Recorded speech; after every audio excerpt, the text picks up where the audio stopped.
From Washington, this is VOA News.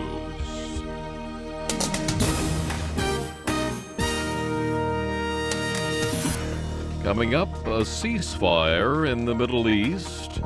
Also ahead, the Ebola outbreak in West Africa. Hello, everyone. I'm Steve Norman. United States and United Nations have announced that Israel and Hamas have agreed on a ceasefire. Stephane Dujarric is UN Secretary General Ban Ki-moon's spokesperson. This humanitarian ceasefire will commence at 8 a.m. local time on Friday, August 1st, 2014. It will last for a period of 72 hours unless extended. During this time, the forces on the ground will remain in place. We urge all parties to act with restraint until this humanitarian ceasefire begins and to fully abide by their commitments during the ceasefire. Hamas says it accepts the truce while Israel has not yet commented, but U.S. Secretary of State John Kerry and Mr. Bond say they have assurances that both parties agree to the unconditional ceasefire. 3 weeks of Israeli ground and air campaign in response to Hamas rocket attacks from Gaza have killed more than 1,300 Palestinians, most of them civilians. 56 Israeli soldiers and 3 civilians have died. An international team of investigators on Thursday managed to reach the crash site of the Malaysian Airlines Flight 17 for the first time since it was brought down by a missile 2 weeks ago, as fighting continues to rage on in eastern Ukraine.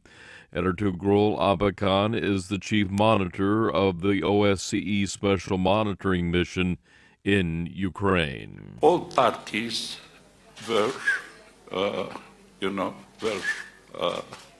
responsive in the manner that the international team reached over there, and we count on the arrangements that our team would be able to go there each day, every day, in order to carry out this investigation in the upcoming 2 or 3 weeks' time.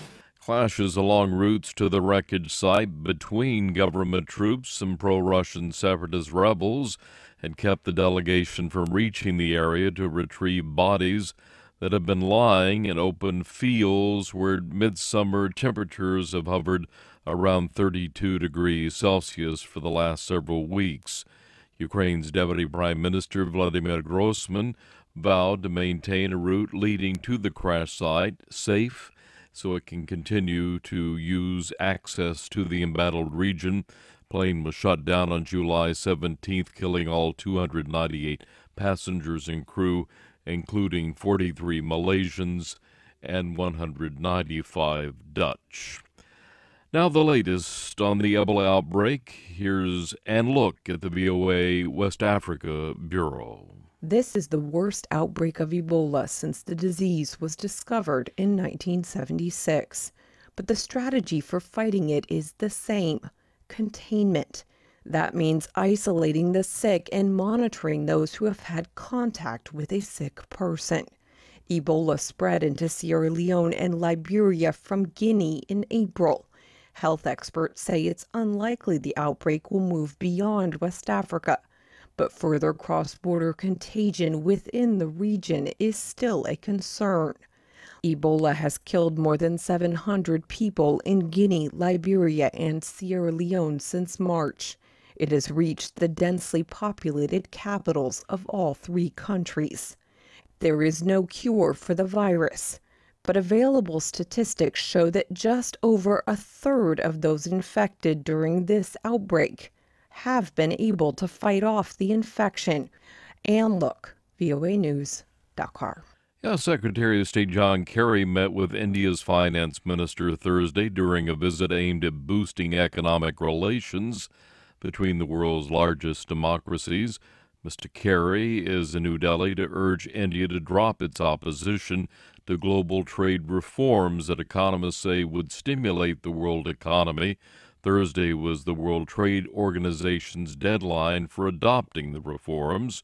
Secretary Kerry said earlier this week that India's willingness to support a rules-based trading system would attract greater investment from the United States and around the world. U.S. electric car manufacturer Tesla Motors and the Japanese company Panasonic agreed to build the world's largest battery manufacturing plant. According to the deal signed Thursday, the plant, known as Gigafactory, will be built in the U.S. and be managed by Tesla, while Panasonic will supply equipment for the mass production of lithium-ion cells.